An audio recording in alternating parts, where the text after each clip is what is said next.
I'm joined now by Ken Blanchard, PhD. He's the Chief Spiritual Officer of the Ken Blanchard Companies, and he is a speaker, business consultant, and he's written Raving Fans, Gung Ho, Well Done, and he's a co-author of the new 1 Minute Manager. He writes it along with Spencer Johnson, and he's joining us now on the program. Ken, how are you this afternoon? I'm doing great. I couldn't be any better. Well, we appreciate your time. I read this, and I'm telling you, for everybody listening, this new 1 Minute Manager, it's a real easy, fast read. It's written in a parable format instead of a dry format. It's a guy who goes in and tries to figure out how does this new 1 Minute Manager work. And it's really cool, Ken, in the fact that I love how it's about teaching people how to manage themselves. A good manager is helping these people manage themselves. He's not up there saying, you do this, you do that, and letting people engage with their creativity and their intelligence in the workplace. I love that. Yes, and I think that's an important difference. You know, our original 1 Minute Manager came out in 1982, and we really hadn't rewritten it in all those years. But when they were asking us to work on an e-book, they said you might want to look at the book and see if you want to make any changes. And some of the things that changed is, number one, technology, and he was always on his intercom system, and of course we don't have that anymore, and people working for him were all gathered around him. He wasn't dealing with people on off-site. And the thing that you're talking about was really different, is that back in the 80s, leadership was much more command and control. The 1 Minute Manager was setting the goals, and the 1 Minute Manager was deciding who to praise and who to reprimand and all. And it didn't have that whole concept of that the main job of a leader today, as far as what people want, is side-by-side leadership, partnership leadership, where you actually help myself become a self-performer, somebody who can take initiative and take responsibility and all. So I'm glad you picked that up, because it's an important part of this book, and I think new in the last decade or so. I do too, and I also love how even if you're not a manager at work, you're probably managing someone. You're managing yourself, you're managing your children, maybe you're in a management position in a group that you're in or in a church thing that you're heading up, and everybody can take this kind of management book and use it in their daily lives. I mean, I'm already trying to do it more with my daughters, because you want to raise somebody who can manage themselves. So I think that's really cool. Absolutely. Let's get to the goal thing first, okay? You have 1 minute goals that the 1 Minute Manager helps the employee come up with, but they're really coming up with their own. Explain how this whole 1 minute goal thing works. Well, the important thing is, all good performance starts with clear goals. If people don't have a sense of what they are trying to accomplish and what good behavior looks like, there's very little chance that they're going to get there. And I think this is true individually. It's true with a manager working with people. You got to start off by having clear goals so everybody knows where you're going. And the goals got to be observable and manageable. Peter Drucker years ago said, if you can't measure something, you can't manage it. Whether you're managing yourself or managing other people. So 1 minute goal starts the whole process off on saying, here's what we're trying to accomplish, here's what good behavior looks like. Yeah, and it keeps you focused so that if you're starting to drift, every morning you look at this and go, whoa, I got to get back on track. And I think that's really cool. And you're invested in these goals as the employee because you helped write them. I think that's great. And, as the famous Yogi Berra used to say, you got to be careful. If you don't know where you're going, you might just end up there. So you got to figure that out. The thing, too, Greg, is that you don't want to set too many goals. What we really believe in throughout is the 80-20 rule, is that 80% of the performance you want will come from 20% of the things that you focus on. And so no more than 3 to 5 key goals that'll make the biggest difference, because if you got too many goals, you don't even know where to start in a given day. Absolutely. I find that in my life sometimes. The man who chases 2 rabbits catches neither. Happens quite a bit. We're talking with Ken Blanchard here, co-writer of the new 1 Minute Manager. Let's get to these praisings, because most people almost never get praised at work, even if they're doing good work. It's just expected kind of thing. And so there's a lot of research I know that says it helps the employee, it helps the company, it helps productivity.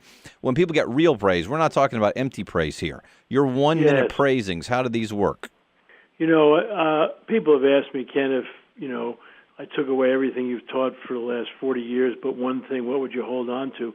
And I think it's the second secret 1 minute praising because, who needs encouragement? Every human being that breathes really needs encouragement. And a 1 minute praising, though, isn't just walking around. I had one manager that around the holiday season, he'd go around, shake everybody's hands, thanks for your effort, appreciate everything. And one year he got sick and couldn't make his rounds, and so one of the employees got a paper bag and put it over his head, punched some holes in it, and put his picture on it, went around, thanks for your effort, appreciate everything. And everybody laughed because it had no meaning. Right. So if you're going to praise people, it's important that you know what they've done. That's why goals need to be observable and measurable. And so what you want to do is praise progress and be very specific. Here's what I noticed about your performance. It's really going in the direction we want. Or I read that report that you wrote the other day, and boy, that conclusion was really powerful. It really knocked the socks right off of it. So people know that you know what they're doing, and so it's just not faint praise. It's very specific. I think that's so important. I know there are a lot of people that probably think their boss never even reads their reports. So if they can pull something out of that and they go, whoa, he really read that and he liked it? That means something. That really does. I get you. Sure, it really is makes it powerful. And, and it's good also to tell them how it makes you feel, which is, your good performance impacted me, meaning, God, I'm really, really proud, or it really just relieved me of any kind of worry because you got it under control. Yeah, that's good. Ken Blanchard with me here, the new 1 minute manager.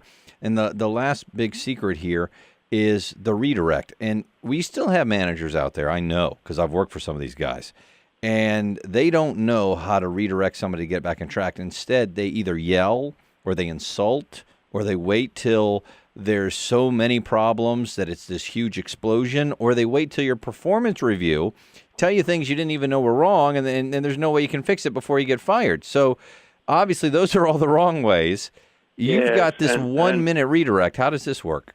And we changed that from the original book. It used to be called a 1 minute reprimand, which was much more parental. And the redirect is that, Greg, if I'm working with you, I might come to you and say, Greg, I was just looking at the numbers, and if they're not going in the direction I think they ought to go, what do you think? Are you seeing the same thing that I am? So it's, you're giving them an observation, but you're also saying, are we seeing the same thing? And if they agree, then your question is, okay, what can I do to help to get you back on track? It's not sort of, one of the most popular techniques is what I call seagull management. You're not around until people make a mistake, and then you fly in, make a lot of noise, dump on everybody, and fly out. And that's not very no, motivating. That's not good. Where the redirect is not like that. But it's you know enough to go what's going on to know it's not going in the direction you both had planned when you were doing goal setting. And so you're saying, here's my observation. Is it consistent with yours? And then how do we get it on track? What can I do to help? Yeah, and I also like how you get into, hey, listen, I know you're better than what's going on right now, and maybe there's a mistake, whatever. We can fix this. We can start it over. Let's get going.